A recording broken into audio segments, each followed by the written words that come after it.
If you told me a year ago that a wedding would turn my world upside down, I would have laughed and offered you another cup of coffee. But there I was, standing in my modest Ohio home, polishing the old maple kitchen table, not knowing that life was about to throw me into the middle of a storm. The morning of the wedding started the way any Saturday does for a man of 74, black coffee, the sports section, and the quiet hum of the fridge for company. My grandson, Michael, called me at 8 o'clock sharp. Even as a grown man, he's always been the early bird. "Grandpa, you ready for the big day?" he asked, excitement crackling in his voice. "Ready as I'll ever be, kiddo. Your Grandma Helen would be so proud of you." He laughed. "Maggie's a little nervous, but I told her you'd be there, steady as a rock."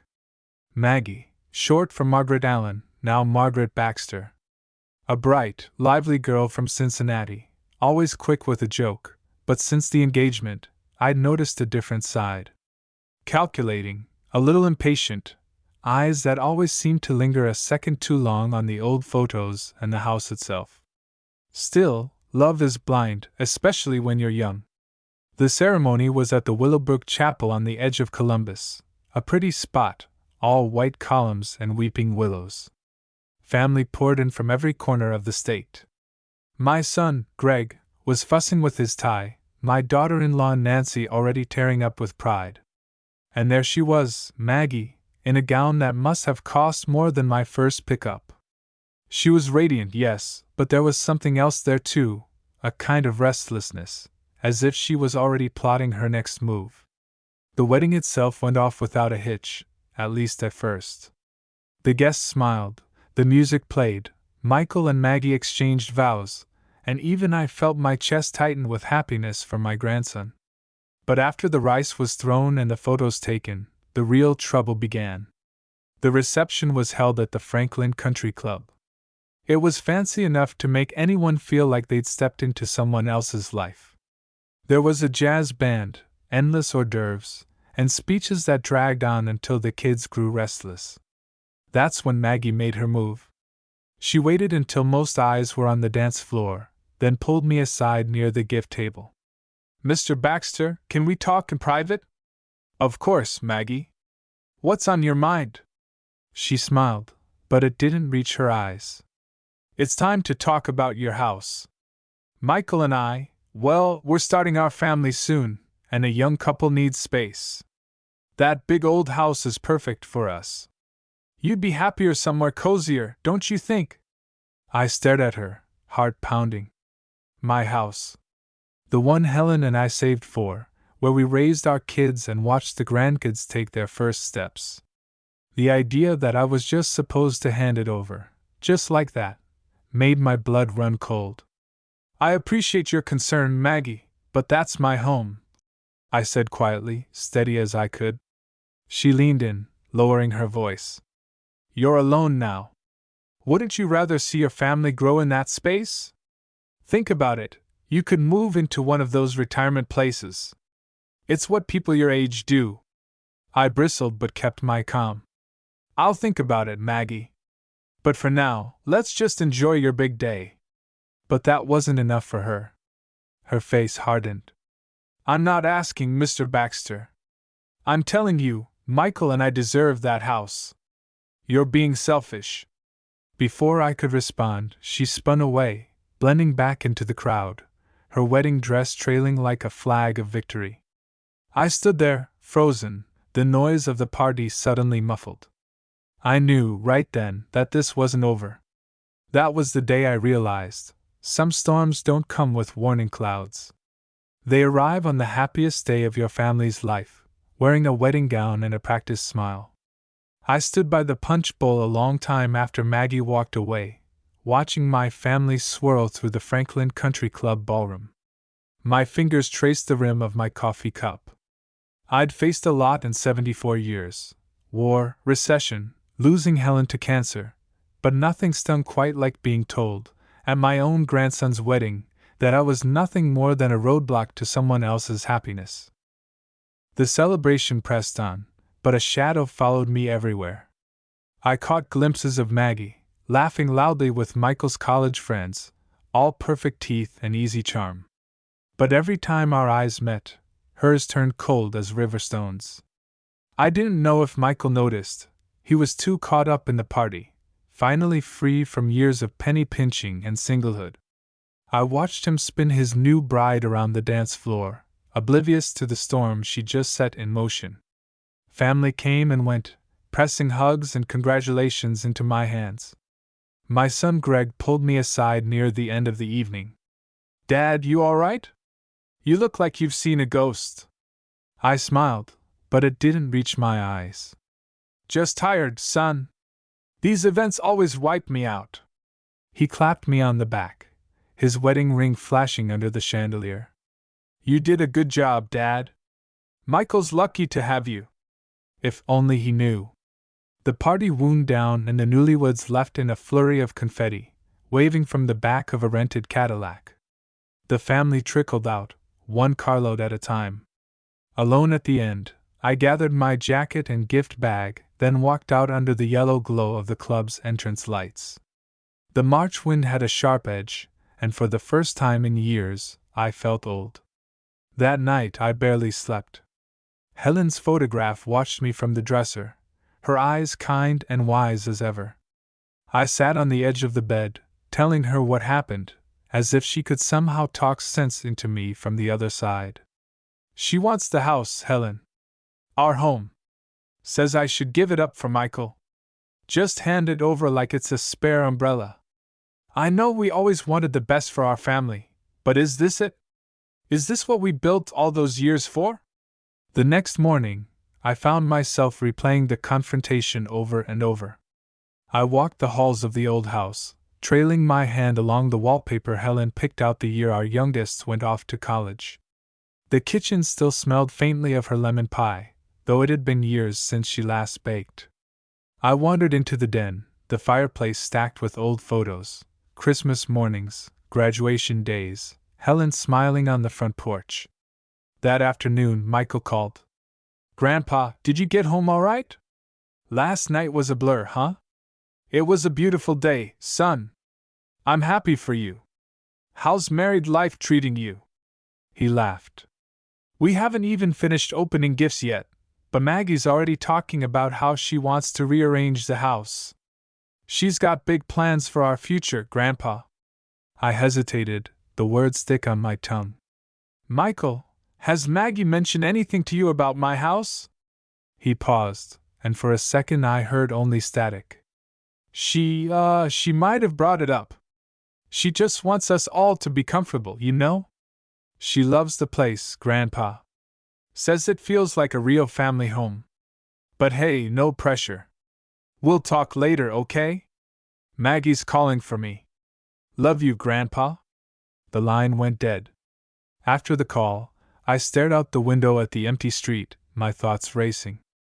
I felt a familiar ache, the same one I'd felt when Helen's test results came back, when I held Michael as a newborn, terrified I'd drop him. It was the ache of powerlessness, the sharp edge of knowing you can't stop time or turn back a decision. By the third night, sleep was just a rumor. I found myself at the kitchen table with a yellow legal pad, making lists. What would Helen do? What would Michael do if roles were reversed?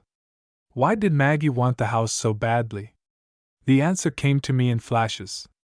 Maggie, with her expensive tastes, her relentless ambition, wasn't just after a place to live, she wanted security, status, a shortcut. My home was her golden ticket. But I wasn't ready to give up. Not yet.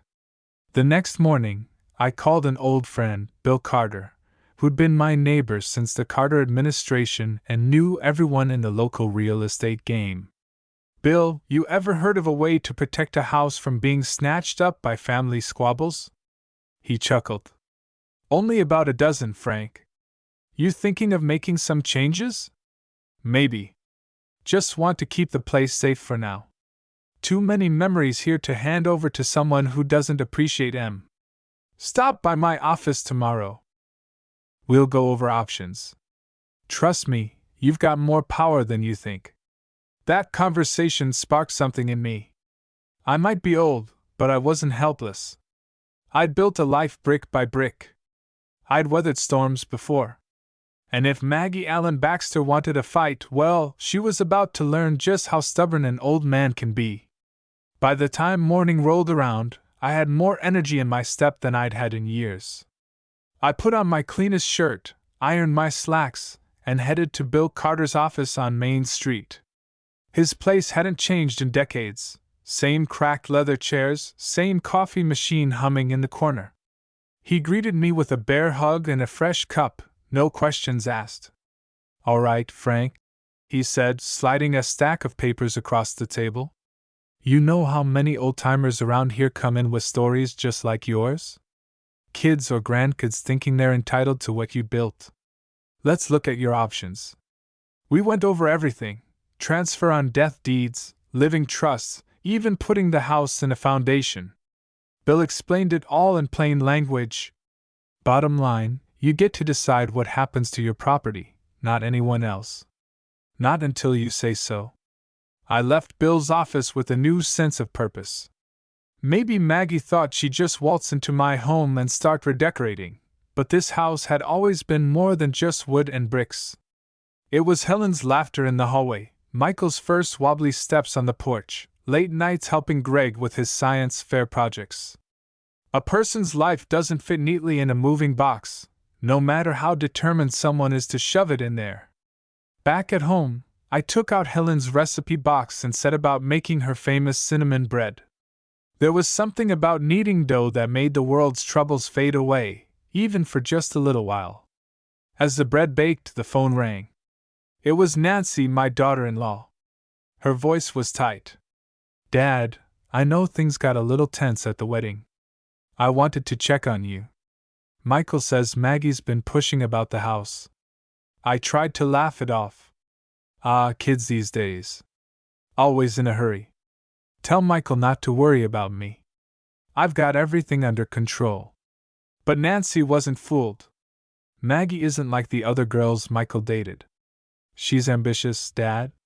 She'll push as far as she can unless someone stands up to her. That night, as I sat on the porch with a slice of cinnamon bread in the cool spring air, I saw headlights swing into my driveway. It was Michael. He walked up with his hands in his pockets, looking both nervous and determined. "Grandpa, can we talk?" "Of course, son. Always." He slumped into the old porch swing beside me. "Maggie's upset. She thinks you're being unreasonable. She says if you really cared about us, you'd let us have the house so we could start a family right. She keeps saying you'd be happier in a condo or somewhere with people your age." I stared out at the darkened yard, the maple trees Helen planted swaying in the wind. "Michael, let me ask you something. Did you ever feel crowded in this house growing up? Did you ever wish you lived somewhere else?" He shook his head. "Never. This was home. Still is. That's what I'm trying to protect. Not just a building, but a lifetime of memories. Your grandma and I put everything we had into making this place what it is. If you and Maggie want to make your own memories, I think you should start in your own home." Michael was silent a long time. "She's not going to let this go, Grandpa. She's stubborn. She already started packing up some of your photo albums in the den. Said they'd get ruined if you stayed here too long by yourself." That did it. I stood up, feeling years drop from my shoulders. "Michael, you go home. Tell Maggie I'll talk to her when I'm ready." After he left, I went inside and saw what she'd done. Half the shelves cleared, Helen's old photo albums stacked in a box marked attic. My hands shook with anger. She was already moving me out before I'd even decided to go. I sat at the kitchen table, staring at those boxes, thinking about all the times Helen and I sat here planning our future. If Maggie thought she could just erase a lifetime with a cardboard box, she was about to learn different. That night I couldn't sleep. I paced the halls of the house, each room whispering Helen's memories. I knew what I had to do. It was time to make my move. The next morning, I called Bill Carter and told him I was ready. "Let's set up a living trust," I said. and make it ironclad. I want Michael to have this house one day, but only when the time is right. And until then, I stayed put." He laughed. "Good for you, Frank. I'll draw up the paperwork and we'll get it signed before the week is out." As I hung up, a calm settled over me. I wasn't just protecting bricks and mortar, I was standing up for my family's real legacy. Maggie might have thought she was marrying into an easy future, but she hadn't counted on the old man fighting back. That night, as rain tapped the windows, I sat by the fireplace with a cup of Helen's favorite tea, feeling her presence stronger than ever. "Don't worry, Helen," I whispered. "Your home is safe. For now." But something told me Maggie wasn't finished. Not by a long show. 3 days passed quietly. I spent them organizing paperwork with Bill Carter, locking down every loophole, checking every detail twice. Bill worked fast. By Thursday afternoon, the living trust was signed, notarized, and filed with the county. No one could touch the house without my say-so. It was mine, just as Helen and I had planned. I thought about calling Michael and explaining, but something told me to wait. Sometimes, a lesson needs to land on its own, without a speech from Grandpa. Friday evening brought the storm I'd been expecting. I just sat down with a bowl of Helen's tomato soup when I heard tires crunching up the driveway. The doorbell rang, a frantic, impatient sound that echoed through the house. When I opened the door, Maggie stood on the porch, rain splattering across her sharp red heels. She didn't wait for an invitation. She brushed past me into the hallway, carrying the scent of expensive perfume and cold determination. "Frank, we need to talk." I set down my soup, steadying myself. "All right, Maggie. Let's talk." She didn't bother with pleasantries. "Why are you making this so difficult? You know Michael and I want to raise a family here. Why can't you just let go? You'd be so much happier in one of those new senior living places, with people your age and everything taken care of for you." I stared at her, really looked at her. I saw the impatience, the ambition, the sense of entitlement she carried like a badge. "Maggie, I built this house. Every nail, every shingle, every flower in the yard. It's not just property to me." She shook her head, her voice rising. "You're being selfish. Michael deserves a fresh start. We deserve a real home. This is my home. Yours and Michael's is out there, waiting for you both to find it. I'm not ready to hand this over." Maggie's face darkened. "You know what? You're just like Michael said, stubborn, stuck in the past. If you really cared about him, you'd give us what we need." That stung more than I wanted to admit. "Maggie, I care about Michael more than anything in this world. That's exactly why I won't give him everything he asks for. He needs to build something of his own, the way Helen and I did." She crossed her arms. "You think I'm the problem, don't you? You never gave me a chance. You never trusted me." I sighed. "I've tried, Maggie. But trust is earned, not demanded. And right now you're not making it easy." She stared at me for a long, tense moment. I saw the gears turning, the plans forming behind her cool blue eyes. "Well, if that's how it is," she said finally, "don't be surprised if Michael stops coming around. You're pushing us away." She turned and left, slamming the door hard enough to rattle the old stained glass. I stood in the quiet, feeling the weight of her words settle over me. Was I pushing Michael away? Was I being too hard, too stubborn? I thought of Helen, of all the sacrifices we made for family. No, this wasn't about stubbornness. It was about protecting the heart of our family, the place where every good memory began.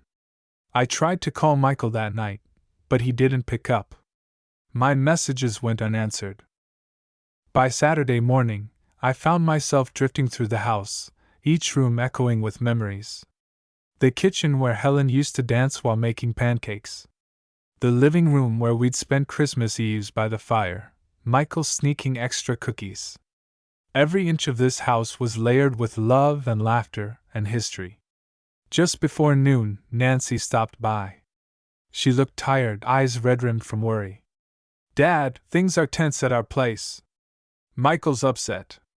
Maggie's furious. I just wanted to check on you. I poured her a cup of coffee, and we sat at the kitchen table in silence. After a while, she spoke. You know, Dad, Michael's a grown man. He'll figure it out. I think Maggie's got him turned around right now, but deep down, he knows what matters. You did the right thing. I squeezed her hand. Thanks, Nancy. I just wish things didn't have to get so ugly. She managed a small smile. That's life, isn't it? We don't get to pick the battles, just how we fight them. After she left, I puttered around the house, fixing a leaky faucet in the bathroom, reorganizing my tools in the garage. I tried to keep busy, but Maggie's words echoed in my head. Was I really standing in the way of Michael's happiness? Or was I the only one seeing clearly through the fog of greed and impatience? That night, I made up my mind. I pulled out the old photo albums, Helen and me on our wedding day, Michael as a baby, Greg and Nancy in the backyard at summer cookouts. I stacked the albums on the kitchen table, one by one, and sat there until dawn, flipping through every memory. Sometimes, the only way to fight for the future is to remember exactly what you're fighting for. Sunday morning dawned gray and chilly. I sipped coffee on the porch as church bells rang across town. I realized, as I watched the sunlight break through the clouds, that no matter what Maggie tried next, I was ready. This house would not be taken by force, or by guilt, or by greed. It would stay in the family, on my terms and in my time. And for the first time since the wedding, I felt peace. But I knew deep down, the battle was far from over. If peace lasted long in this world, maybe I'd have let my guard down. But Monday brought a knock that changed the temperature of the whole week. I was out in the backyard pruning Helen's rosebushes when I heard sharp footsteps on the porch. Maggie again, this time with Michael trailing behind her, shoulders tense. Grandpa, we need to talk, Michael said, avoiding my eyes. I set down my gardening gloves, brushing dirt from my jeans. All right, come on in. Let's settle this. We gathered in the living room, Helen's old quilt draped over the back of the couch. Maggie took charge immediately, dropping a folder thick with papers on the coffee table. She looked me straight in the eye. Frank, I spoke with a realtor. They say your house could fetch nearly $500,000 as is. Think of what that could do for you. You could travel, you could move into a community with friends your age, no worries, no maintenance. I shook my head. And leave the only place I've ever called home? No, Maggie, I'm not interested. She leaned forward, her tone sharp.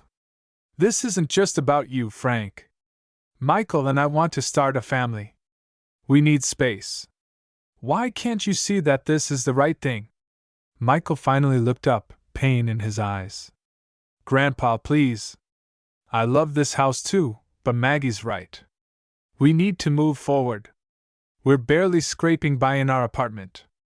You'd have everything you need. It's just practical. Practical isn't always right, son, I said softly. I want you to have everything, but not at the cost of everything I've worked for. Maggie's frustration boiled over. You're just being selfish. Michael said you'd understand if you cared about his future. Those words stung.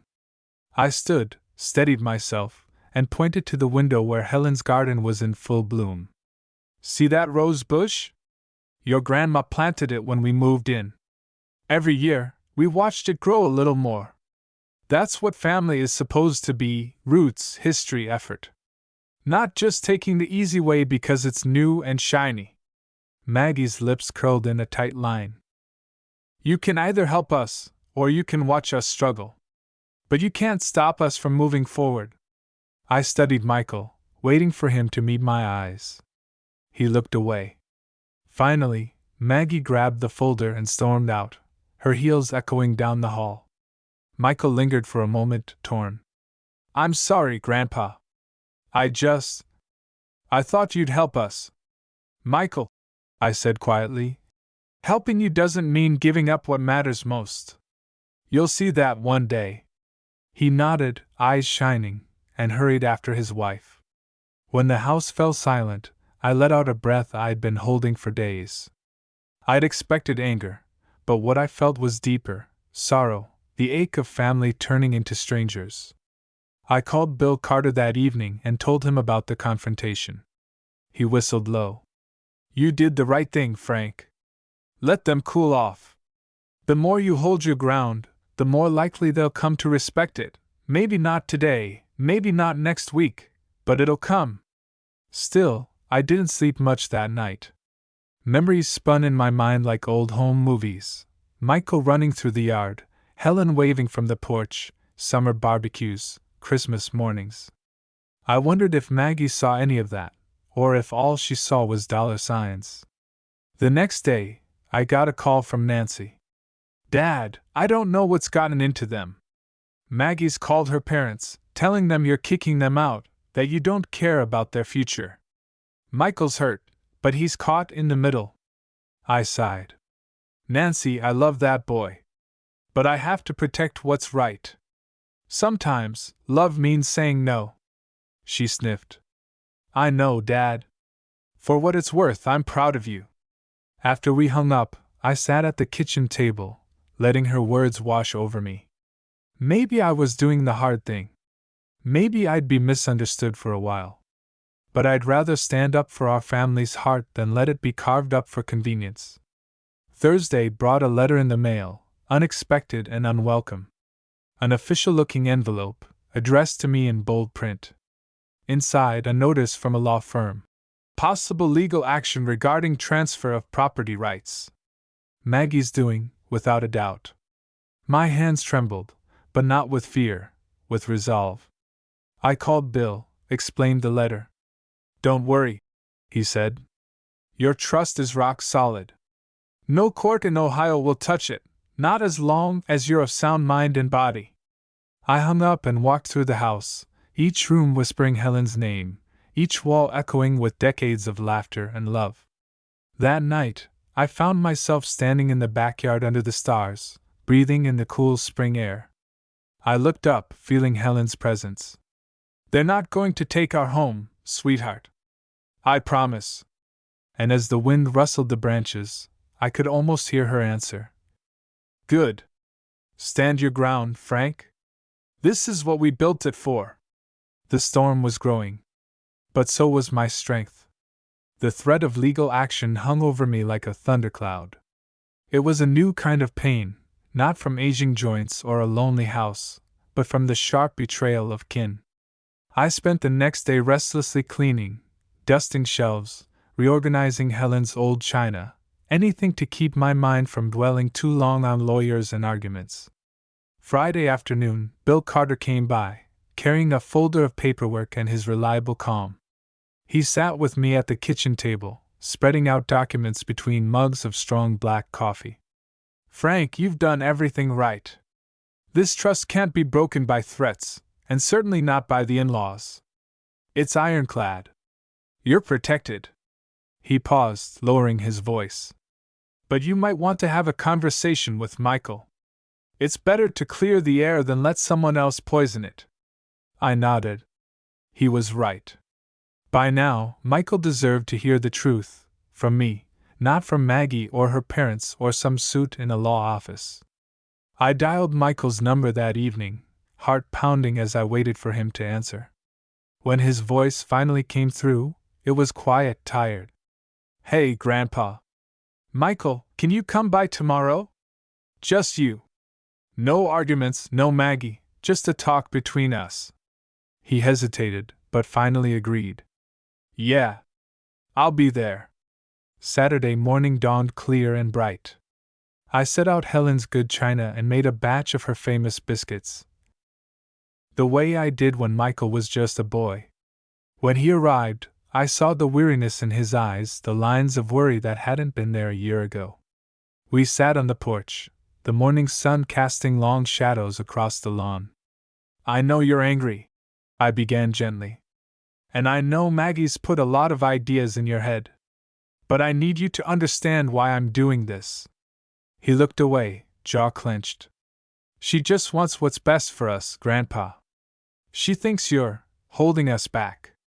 Michael, let me tell you a story. I sipped my coffee, gathering my thoughts.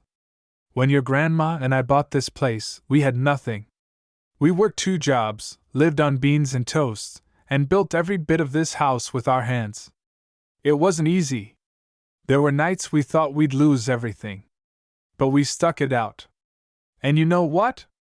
That struggle, it made us who we were. It made this house more than just wood and plaster. It made it a home. He was silent, staring at the rose bushes Helen planted so long ago. I want you to have everything, Michael. But I can't hand you the keys to a life you haven't built yourself. You deserve to know what it's like to fight for something, to make your own way. And one day, when you're ready, when you've built something real with your own 2 hands, this house will be waiting for you. But not a moment sooner. He looked at me, his eyes wet with tears he tried to hide. I miss how things used to be, Grandpa. Before Maggie, before all this arguing. I just wanted everyone to be happy. I put my hand on his shoulder, feeling the strength in his frame, the same strength I'd seen grow since he was a child. You still can be. But happiness doesn't come from houses or bank accounts. It comes from family. From loving and respecting each other, even when it's hard. We sat for a long time, letting the silence do the talking. Finally, Michael spoke, his voice trembling. I'm sorry, Grandpa. I let Maggie push me too far. I should have stood up for you. I should have remembered what this place means to us. I squeezed his hand. It's never too late to come home, son. He nodded, shoulders relaxing for the first time in weeks. I'll talk to her. I don't want to lose you. Or this family. The relief in my heart was so strong it nearly brought me to tears. For the first time since the wedding, I saw the boy I'd raised shining through the confusion. That evening, Michael texted me. Talked with Maggie. She's upset, but she's starting to understand. Says she needs time to think. I'm not giving up on us, Grandpa. I promise. I stood on the back porch under a velvet sky, the air humming with the sound of cicadas. Helen's wind chimes tinkled softly in the breeze. I felt her there beside me, proud, fierce, and unbroken. I whispered into the dark. We're going to be all right, Helen. I think he finally sees. But deep down, I knew Maggie wouldn't let go so easily. Sometimes the biggest storms come right before the calm. And sure enough, the phone rang the next morning. Maggie, her voice cold and measured. Frank, I hope you're satisfied. You've turned Michael against me, and you've made it clear you'll never accept me as family. My voice was steady. You're welcome in this family, Maggie. But you have to respect what it stands for. There was a long silence before she hung up. No more threats. No more pleading. Just the quiet of 2 people who finally saw each other clearly. And for the first time in a long while, I felt hope. Maybe the road ahead would be rocky. But this family, our home, was worth every fight. The days that followed were quieter. Michael still called every evening, checking on me, sometimes just to talk about baseball or the weather. Maggie, for the most part, kept her distance. She returned only once, to pick up a box of her things she'd left after the wedding, her eyes guarded, her tone polite but distant. I held the door open and wished her well, and for a moment, I saw a flicker of sadness in her, the ambition that once burned so bright now tempered by something softer, maybe regret, maybe understanding. Word spread quickly through the family, as it always does in a small Ohio town. Some cousins called to say I was stubborn. Others called to say I was brave. But those who mattered most, my son Greg, my daughter-in-law Nancy, even Helen's oldest friend Martha, sent letters and stopped by with pies and flowers, reminding me I wasn't alone. Spring melted into summer. The roses Helen planted bloomed in brilliant reds and pinks, and Michael came by on weekends to help tend the yard. We built a new birdhouse together, just like we'd done when he was a boy, laughing as we hammered crooked nails and painted it bright blue. One Saturday, Michael showed up with a nervous look. He took off his cap, ran his hand through his hair, and said, "Grandpa, Maggie and I are taking a break. She's gone to stay with her folks for a while. She says she needs to figure out what she really wants." I nodded, listening, letting him lead the conversation. "You know," he continued, "I think I lost myself a bit these last few months. I wanted to make everyone happy, but I forgot what made me happy. I forgot where I came from." I smiled and put a hand on his shoulder. "That's the thing about family, Michael. You can drift, you can get lost, but home is always waiting.